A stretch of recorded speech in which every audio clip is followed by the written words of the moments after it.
You're killing all of my sons. Uprooting them from their places in the halls of kings, this civil unrest troubles me. As mother, I understand that they have committed crimes against humanity, and I have never stood behind their tyrant temper tantrums, but they were my sons nonetheless. I birthed them. In the cradle of civilization, I watched them grow from boys into men, then slowly into monsters. I can make no excuse for what they grew to be, for their greed, for their oppression. Resistance made them yank the noose tighter on all who oppose, but the tides are changing.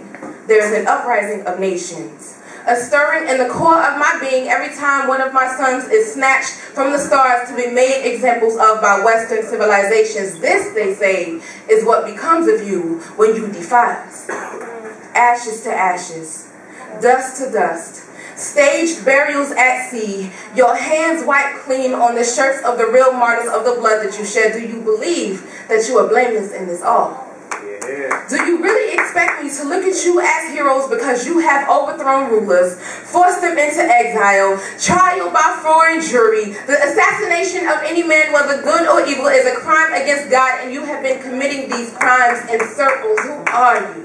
Who are you to believe that you have a right to judge my sons accordingly, to hang them, to shoot them, to let rebel forces beat them senseless, and if you haven't killed them already, I'm sure you will make up a reason to in the future? What? Ben Ali, Al-Assad, Saleh, Mubarak, Hussein, Bin Laden, Gadhafi,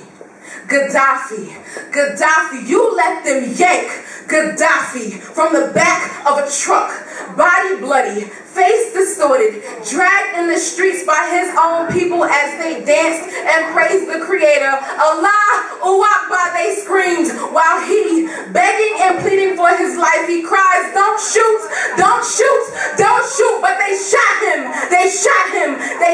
him, in cold blood, his own people, they shot him. Put on display for all eyes to see this gruesome coup d'etat. No old man should die this way. The overthrowing of this son of Africa was televised for the world to see. How dare you allow my son, as much of a tyrant as he was, to be put on display for all eyes to see? But I guess I should just chalk this up as an eye for an eye. But I heard his cry. I felt his feet stagger against my skin. The pounding of fist against metal, they celebrated. Over the death of my sons, you celebrated. Over the lynching of Hussein, you celebrated. Over the shooting of Bin Laden, you celebrated. Over the capture of Gadhafi, you celebrated. Yes, I understand what they have done, but they were my sons. Nonetheless, no mother wants to see her son die in cold blood. Son after son after son, overthrown, shot, hanged, maimed, died, dead, is dying in exile. A mother would go crazy. Shot, hanged, maimed, died, dead, is dying in exile. You all just keep killing each other, and you're making me nervous. Shot, hanged, maimed, died, dead, is dying in exile. You all just keep killing each other, and you have nerve to ask and to wonder why I shake so much. Don't let that go over your heads. That's why